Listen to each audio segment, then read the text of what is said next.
بسم اللہ الرحمن الرحیم صلو علی الحبیب صلی اللہ علی محمد صلی اللہ علیہ وآلہ وصحابہ وسلم۔ لاکھوں کروڑوں درود و سلام ہمارے آقا تاجدار مدینہ صلی اللہ علیہ وآلہ وصحابہ وسلم پر۔ السلام علیکم ورحمۃ اللہ وبرکاتہ۔ فجر کی نماز کے بعد چھوٹی سی سورت 3 بار پڑھ لیں۔ سورج نکلنے سے پہلے گھر میں دولت کا ڈھیر لگنا شروع ہو جائے گا۔ اللہ والو، یہ وظیفہ بہت ہی طاقتور وظیفہ ہے۔ اس وظیفے کو کرنے والا کبھی بھی مایوس نہیں ہوتا۔ حضرت عائشہ رضی اللہ تعالی عنہا فرماتی ہیں، میں نے کبھی آپ صلی اللہ علیہ وآلہ وصحابہ وسلم کو کبھی کسی نفل کی ادائیگی کے لیے اتنی جلدی کرتے نہیں دیکھا جتنی جلدی آپ صلی اللہ علیہ وآلہ وصحابہ وسلم فجر سے پہلے 2 رکعت کے لیے کرتے تھے۔ یعنی جلدی پڑھتے نہیں تھے بلکہ اس کی ادائیگی کے لیے آپ فکر کرتے تھے۔ حضرت عائشہ صدیقہ رضی اللہ تعالی عنہا سے روایت ہے کہ نبی کریم صلی اللہ علیہ وآلہ وصحابہ وسلم نے طلوع فجر کے وقت 2 رکعت نماز یعنی فرض کی بات ہے، یہاں آپ نے 2 رکعت نماز پڑھنے کی شان کے بارے میں فرمایا کہ ان کو پڑھنا میرے نزدیک ساری دنیا سے زیادہ محبوب ہے۔ سبحان اللہ۔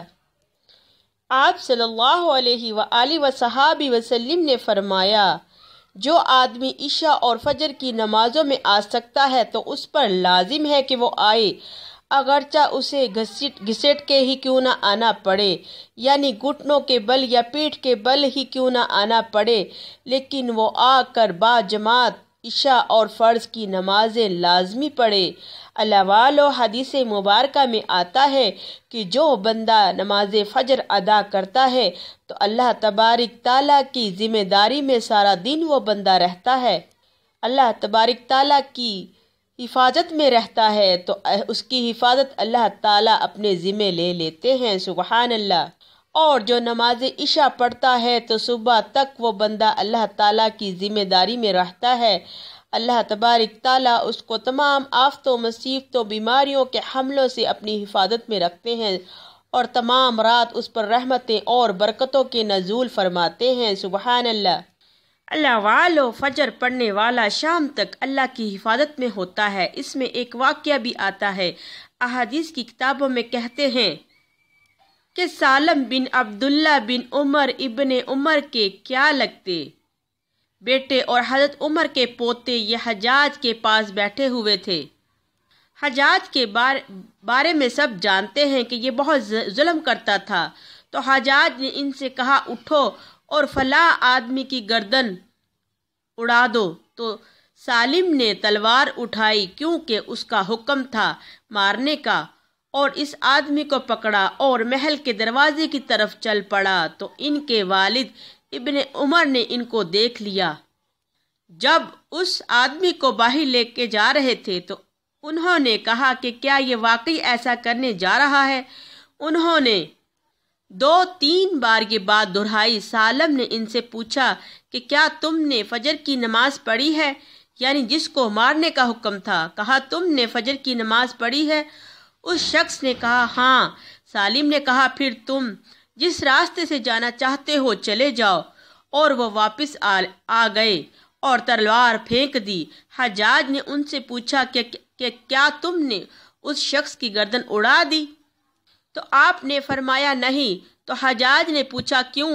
تو سالم نے جواب دیا، میں نے اپنے والد کو یہ کہتے سنا ہے کہ رسول اللہ صلی اللہ علیہ وآلہ وصحابہ وسلم نے فرمایا، جس نے فجر کی نماز ادا کی وہ اللہ کی حفاظت میں ہے یہاں تک کہ شام ہو جائے۔ تو ان کے والد نے ان سے کہا کہ سمجھدار ہو، میں نے تمہارا نام اس لیے سالم رکھا کہ تم سلامت رہو، یعنی اللہ کے ذمے کے اندر خیانت نہ کرو۔ سبحان اللہ۔ بہرحال اس سے یہ پتہ چلتا ہے کہ انسان سے بڑے بڑے حادثے، بڑی بڑی مصیبتیں ٹل جاتی ہیں جب وہ فجر کی نماز کی حفاظت کرتا ہے۔ سبحان اللہ، اے اللہ والو دیکھیے کتنی عظیم مقدس معطر نمازیں ہیں جو ہم غفلت میں روزانہ قضا کر رہے ہیں، ہمیں پتہ ہی نہیں چلتا، اور ہم اپنی نماز قضا کر کے کتنے نقصانات